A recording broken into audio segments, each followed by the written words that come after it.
welcome to the morning show. We're coming to you today on WJOPLP Newburyport at FM 96.3 on Channel 9 and on Newburyport Community Media's YouTube station at ncmhub.org. I'm your host, Mary Jacobsen, and I'm very happy this morning to welcome two award-winning local historians who will be honored at this year's Newburyport Literary Festival at the opening ceremony on Friday, 26th, which will be held at the Firehouse Center for the Arts at 6 p.m. Dyke Hendrickson is here. He just came out with his 8th book, Reclaiming the Merrimack. And if you want to hold it up to show folks, I'll do so. An action plan to clean the river, which he'll be talking about at the festival. He's a former adjunct professor of journalism at Northeastern, and some of his other books include Nautical Newburyport, New England Coast Guard Stories, Merrimack, the Resilient River, and Plum Island, a Vulnerable Gem. Dyke, thank you so much. Welcome to the morning show. I appreciate you taking time to be here. Well, thank you for having me here. I love to talk about the local area, and having Ghlee right next to me is going to make for a nice combination. I am absolutely sure of that. And you have foreshadowed Ghlee's presence. Ghlee Woodworth is the creator of the Clipper Heritage Trail, a 2-volume set of self-guided tours. She's also the author of Tiptoe Through the Tombstones, Oak Hill Cemetery. Her most recent project has been researching and writing about Newburyport's early Black history, and she has just completed 2 11 by 17-inch brochures celebrating our early Black citizens, which she'll be talking about shortly. She will be leading walking tours and presenting on her research at the festival this year. So Ghlee, welcome back, a frequent and always welcome visitor to the morning show. Good to see you. Thank you, Mary. Thank you for having us. Oh, it's my pleasure. Well, you know, before we talk about your festival events, I'm always curious about how people find their pathways and their passions in life. And so first, Dyke, there's a theme that unites all your books, nautical history and our lovely magical Merrimack River. Mm-hmm. So could you tell us a little about how did you come by these particular passions and interests of yours?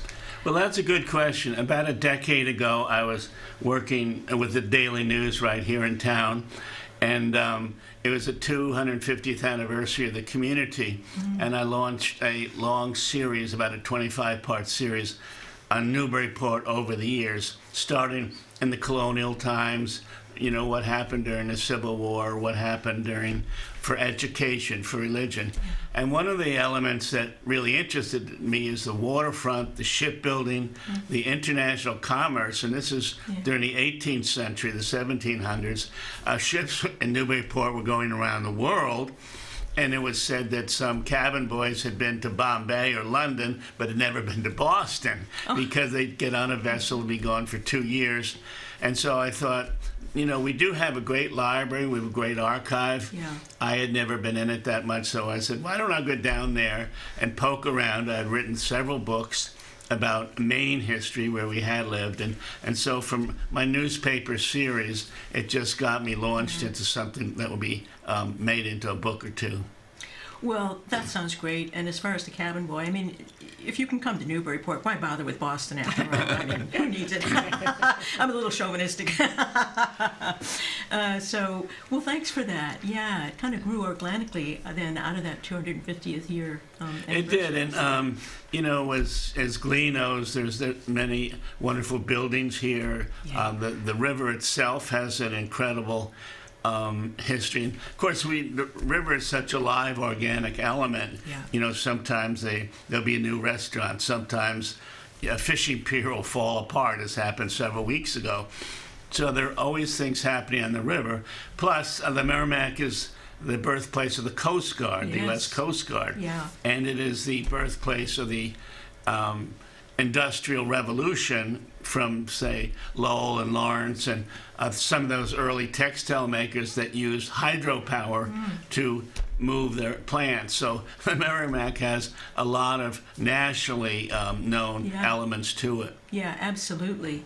Making history constantly, in other words. So, well, thanks for that, Dyke. Yeah. And that was, I gotta say, that was a great series, because I know often I get an email from Dyke said, okay, I need some images, I need, what do you, and it was just such a great series. And every time, sometimes when I'm researching, you know, Dyke's article will pop up, and it's just, you really miss that, and I wish we continued to have those articles about a local history. But that was such Thank a you, great, Ghlee. great, Thank you very much for mentioning Yeah. that.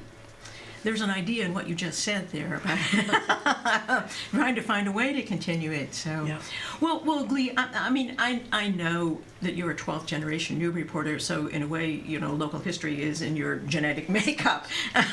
And I also know from past interviews you about your following your father's footsteps Right, also as a right. historian. So I thought it would be interesting to ask you about your more recent kind of deep dive into the early African American history in Newburyport. What triggered that interest for you?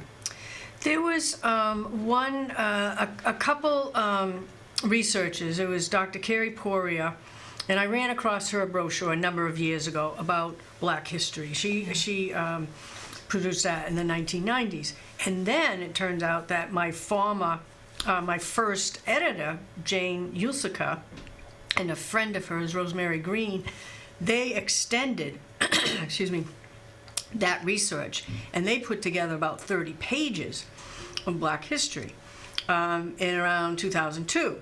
Now, I ran across these, and while I was doing research for my 2 volumes of Clipper Heritage Trail, I wanted to expand on that. Plus, I wanted to do a Black history tour of Old Hill Burying Ground in Highland. And so a number of years ago, I went out and found about a dozen gravestones, grave sites that belonged to Black citizens. And so I just extended that. And once I find something, it's like okay, I got to find some more information, and tell their story. So that's how it evolved. And then the special project last May, ground penetrating radar in Old Hill Burying Ground. And long story short, we found 18 unmarked grave burials, probably belonging to Black citizens, but we'll never be able to verify that, but in an area where there are 5 or 6 stones of Black citizens. And we've got the gravestones, the stones are ready, the markers are ready, Markers, that say once known. Yeah. And we're having a special ceremony. So all of this just piques my interest, and I love, equally as I learn about people in the past Newburyport community, I love to share. Yes, and you're very good at it. Sharing what I've learned. Yeah, which is wonderful. Yeah, and I do love that. The engraving that will be on those granite markers that you fundraise for. Yes. That it's once known. Yes. Which kind of fills in the personage. I just love that moniker for those stones. Well, thank you for that, Ghlee.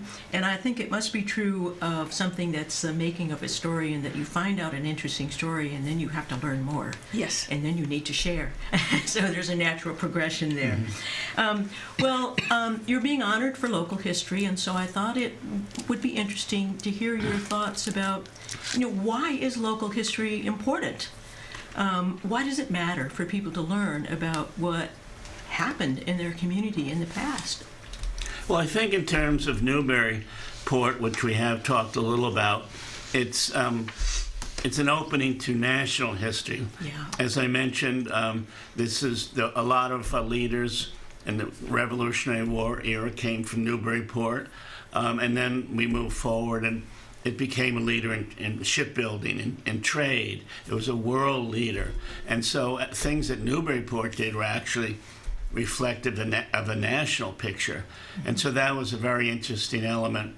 And just if you're high in any pecking order, I think it's interesting. New England has great history, and Newburyport is among the most historic. Yeah. And we've talked about a couple of the reasons. And another element, which Ghlee touched upon briefly, is Plum Island, and the harbor has been a national element for 2 or 3 centuries. One, because it's so hard to get in and out of. Even in the 18th and 17th centuries, the age of sail, it was very hard to get in and out of the harbor because there are tides, there's the current, there's shifting winds, there's a circular element to Plum Island itself, which is hard to tack in and out of. So there were scores of wrecks on Plum Island and Salisbury. And so as Ghlee talks about some of the deaths that occurred on land, there were scores of deaths each year because ships coming in from all over the world got hung up on this very difficult harbor, and some lost their lives. So there's so much that links Newburyport's history, not only with the lives of individuals that we can learn to know about and appreciate, you know, what they did, the sacrifices they made, and that they paved the way for the Newburyport that we know today. But there's also national kind of, you know, and I remember the first time, I've only lived in Newburyport. I'm far from 12th generation. I'm the first. But That's good. I didn't know that. First time I guess I'd gone to City Hall for something, and there's Brown Square and William Lloyd Garrison, and I read it and thinking, oh my God, William Lloyd Garrison, Newburyport. I'm glad I moved here. That's a distinguished history, and there's something kind of ennobling, I think, about learning about your community's history, and also just fascinating, because it expands your frame of reference to include the past and your present, which for me makes me think about the future. Plus there's all those plaques at houses all around Newburyport. And you know, of course, there's the every summer with If This House Could Talk. If This House Could Talk. That's been a wonderful addition. Whenever I see those plaques, I think I always stop and I read them and learn a lot more. I just wanted to mention one thing about William Lloyd Garrison. He's lionized now, but for a while he was not a very popular person in Newburyport. He was an abolitionist, Newburyport, and I'm talking 1838, 1839, when I know that he was criticized. At that point, he was supposed to speak locally. And the second night, they said, don't bother to come back. Right, booted him out. We don't want to hear you. Down Titcomb Street, I think, for his life, to run for his life. The old North Church. So many of the powerful families were involved in shipping and slavery in some form, as we talked about. And so he was, you know, advocating, and at that time it was a very far out position. It later became mainstream, but not in 1839 or so. And so that's where my feeling is, that's where his strength came. He became a popular orator, but for many years he was an unpopular orator seeking freedom of slaves, and for that reason I think it gives him extra credibility because he made it through the hard times. He absolutely did. Yeah, absolutely. Well, Ghlee, any of your thoughts about why local history really is important? Right. Well, some of the practical kinds of things is over the years I've been, city staff have said, hey, Ghlee, can you find X, Y, and Z? Do you have an image of? Do you know where? And so as a resource, they're looking in the past because what was happening in the past, whether it's a piece of property or a building or a movement or a trust fund, they need that information in order to create effective projects and the process and so forth. So that in itself, and also I always say, you know, you've got the artists and the leaders and the artists and the painters and the authors and silversmiths and, as Dyke said, the shipbuilding known all over the world, and the cotton mills and the comb factories. We were headquarters. But I often find, talking with people, is they love that because they feel more connected. They understand it. They can relate to. It makes them happy. And so they feel more connected to Newburyport, and this is our home. This is my home. Yeah, absolutely.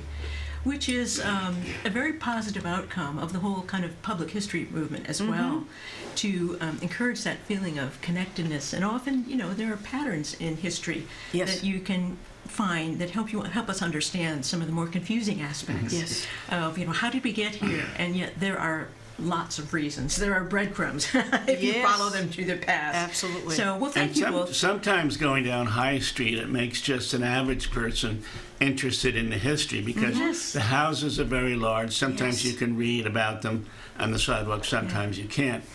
But it does raise a question. I wonder what this city was like 2 centuries ago. Yes, to it have does. these enormous, beautiful houses. Yeah. Some of them were made by carpenters who actually worked on the waterfront, so that was a good segue. But going down parts of High Street, you know, when we moved to town here, we were just in awe and said, what is the history of this town? It's such a spectacular architecture. It really and is. Downtown, they smartly saved many of the old brick buildings. Oh, yeah. So I think people, if they ever come in here, they say, what is it about this town? I want to learn more about it. Yeah, absolutely.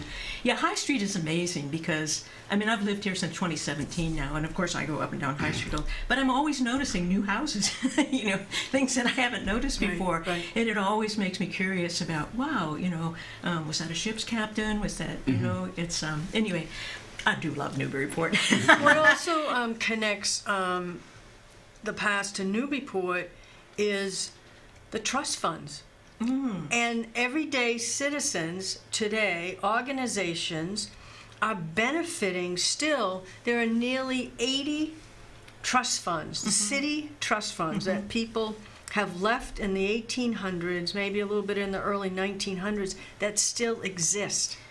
And the community is still benefiting from these generous former citizens. It's like, wow, nearly 80 trust funds. You know, Ghlee, I think that you did a presentation on those once at the Yes. Museum of Old Yes, Newbury I that I did. went to. Good- and I think wow, it's good the, memory.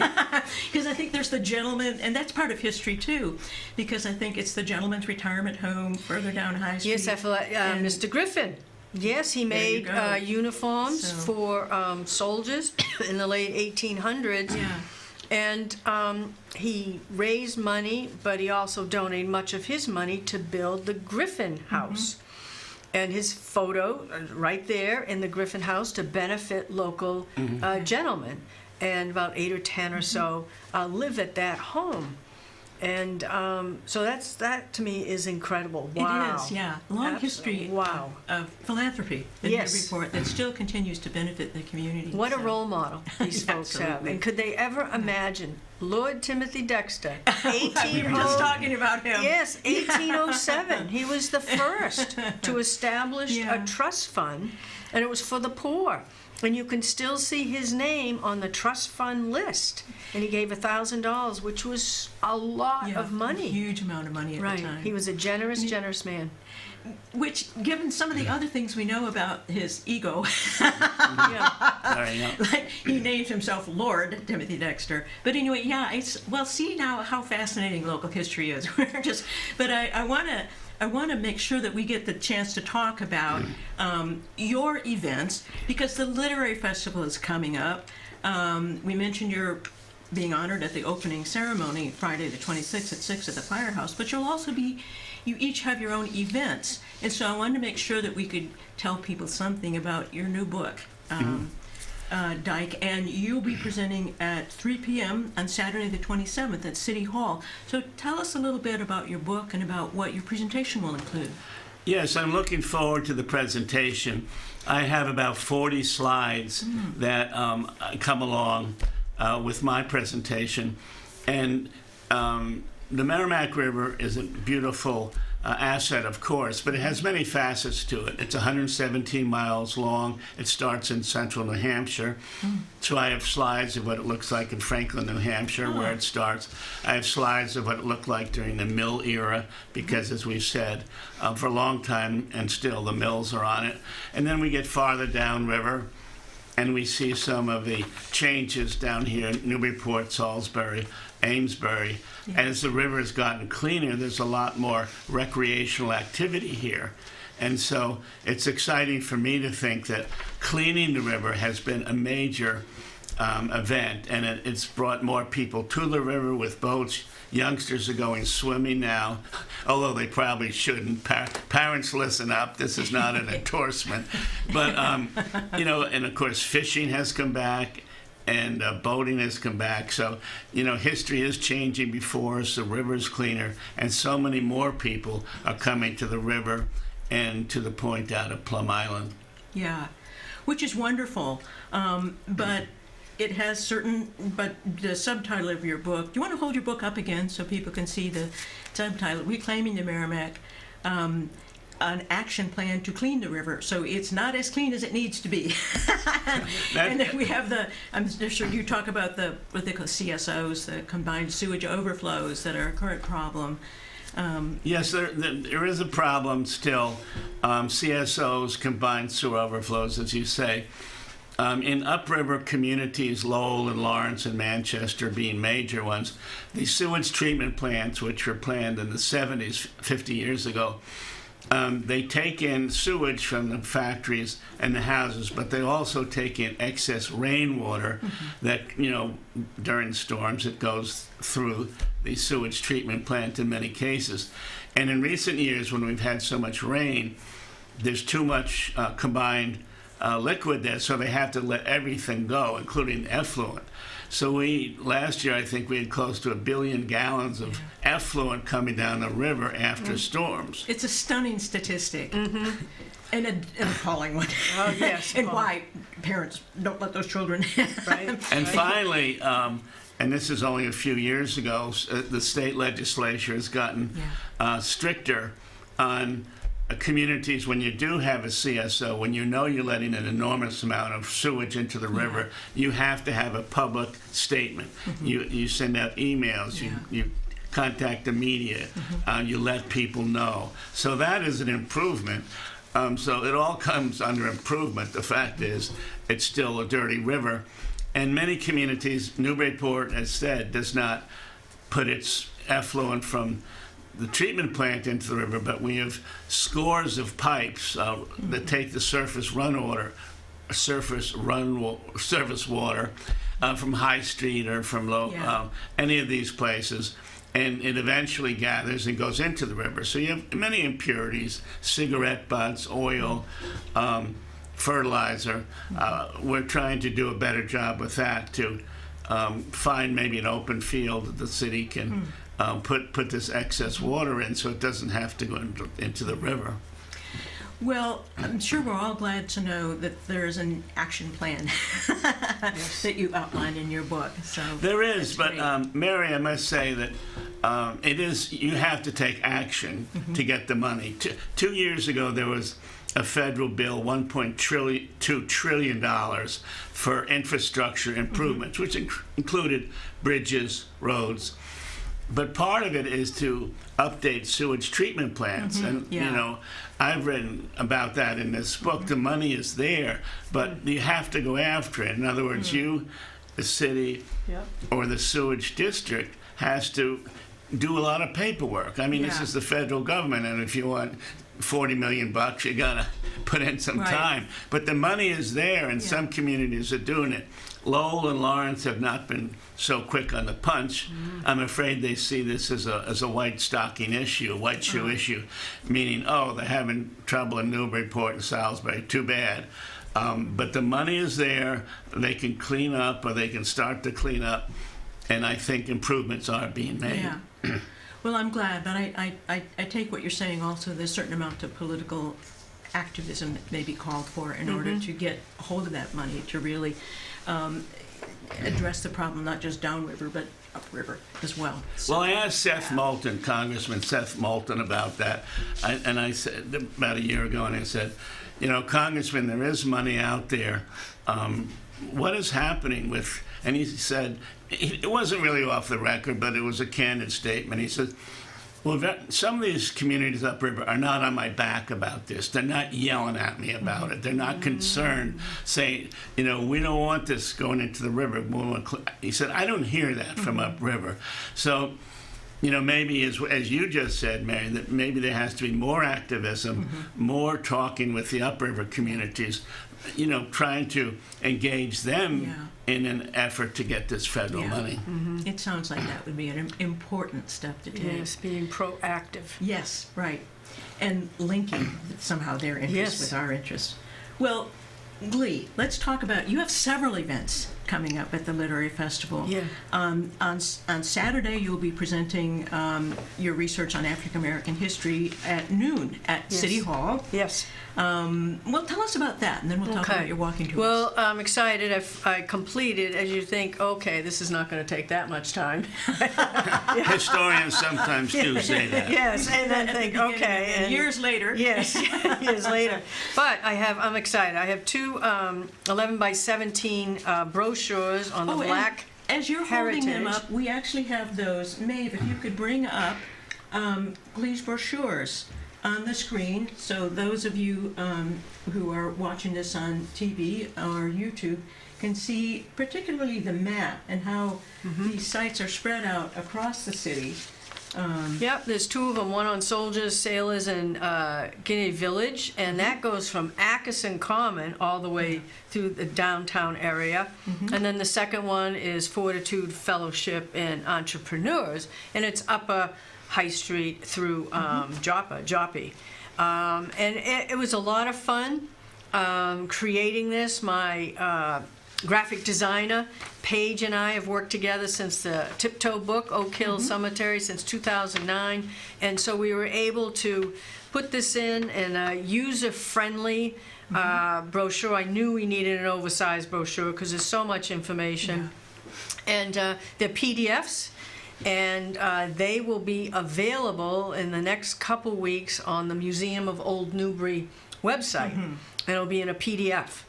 And so people can download those PDFs, sit in their comfortable chair at home and read through them, or they can go ahead and send the PDF to a local print shop, and they can print out, because it's oversized, 11 by 17, they can print out, and then people can have their own copy of the brochure. Yeah, which I plan to do because there's so much information on it and so many stories. And in the size that you would print out at your home computer, they're harder for someone my age anyway to read. Yes. But I would also add, we were talking about this before, that you will also find on one of the brochures a picture of what Lord Timothy Dexter's, who we were talking about earlier, what his house looked like when it actually had all of these statues around it. Because you want to tell briefly the story, why that made its way into the African American history brochure, Ghlee? Well, there was certainly different families in Newburyport had slaves. They had their servants, depending on who you're talking to and who the owner was. And so along that high street was Pomp Jackson, who was enslaved, and also Caesar Hendrick was up along with Timothy Dexter's house, and then also the Jackson house. And so I was able to connect those servants to the homes. And one of my favorite stories was apropos Tracy. And apropos was the black servant of Patrick Tracy of the Tracy House on State Street. And in Patrick's will, I just love these stories. In his will in 1788, Patrick was the father of Nathaniel Tracy. Patrick built the Tracy Mansion, which is now our library. Yeah. Right? And so Patrick, in his will, gave his son Nathaniel's children, his grandchildren, several acres near the burying ground behind the Mall. Okay? So right along Auburn Street. And Patrick writes in his will, I hereby reserve to my faithful black man apropos a right to dwell with his family in the house now standing upon my land. Remarkable. By the burying place in which he now dwells, free of any rent. And so far as the said apropos is incapacitated from acquiring his subsistence, that they, his grandchildren, his family, equally join in assisting him to render his life comfortable. And this I expect from my children. Wow, that's incredible. That's a wonderful nugget. Isn't it? Yeah. Just wonderful. It is a remarkable And there's story. a couple other stories Yeah. the same. And the people, this is the late 1700s. Yeah. They were It's good people. extraordinary. They understood, wait a minute, here we have this population and they deserve respect. Absolutely. Well, that's great. And so that's just a sample of some of the kinds of stories that you'll be talking about then at Yes. that presentation on Saturday at noon. Right, at I'll have a City Hall. slideshow on this, and That's I'll be great. telling these stories. Well, but that's not all you're doing. No, Tell us something about, I think there's 2 tours you'll be doing, 10 and 11, correct me if I'm wrong yes, about on that? Sunday I'll On be Sunday. doing 10 o'clock and 11 o'clock downtown tours, and people can meet at the Essex Street Inn. And do people need to sign up for No, those ahead of time? just show up. Yep. Okay. Yeah, yeah. Wonderful. So hit the highlights with Ghlee downtown. That's right. Yeah. Well, you know, it's going to be a great literary festival with if it were just the 2 of you. Right. We have And 6. there's Thank you. lots more. There's Yes. 50, more than 50 Yes. authors and poets Yep. in all different genres that will be presenting. On Saturday, there will be live events all day. They're all free, open to everybody. And then virtual events on Sunday, the 28th. That's correct. Also free, but if you're going to the virtual events, you should sign up Yes. for those. Through the website. Yeah. And all the information that you need, the capacity to register, a list of authors, and a schedule for the events can be found at the Newburyport Literary Festival's website, which Yes. is brilliantly easy to remember because it's newburyportliteraryfestival.org. Yes. Very, very easy. And just a reminder that Ghlee and Dyke will be featured at the opening ceremony Friday the 26th at 6 p.m. They'll be in conversation with the former editor of the Daily News, Richard Lodge, at 6 p.m. And Bethany Groff And we Dorau. should mention that the third Yes. honoree, who is not able to be here today, Bethany Groff Dorau, who has written 2 books, including Brief History of Newbury, and is currently the executive director of the Museum of Old Newbury. Yes. Whose website, we'll remind people, is going to be hosting Glee's brochures. Yes. The Black Heritage Oh, Trail. great. So, Yes. all right. Well, thank you both so much. It's been so much fun to talk to both of you, and it's probably clear that we could have gone on forever. Yes. Well, Mary, thank you very much. Yes. Thank you very Your much. questions were good. I think you brought out some valuable information. And Ghlee and I are 2 historians who want history to be living today and living at the festival, and you helped bring it out today. Thank you very much. Thank you. You are very, very welcome, and you both are just a Newburyport treasure. So thank you for all the work that you do to make our history come alive, because as we were saying earlier, it does enrich the experience of living in Newburyport. Absolutely. Yes. All right. Well, that's it for today, everybody. Please join us again next Thursday at 9 for the morning show. Until then, be well, everybody, and take good care. Farewell.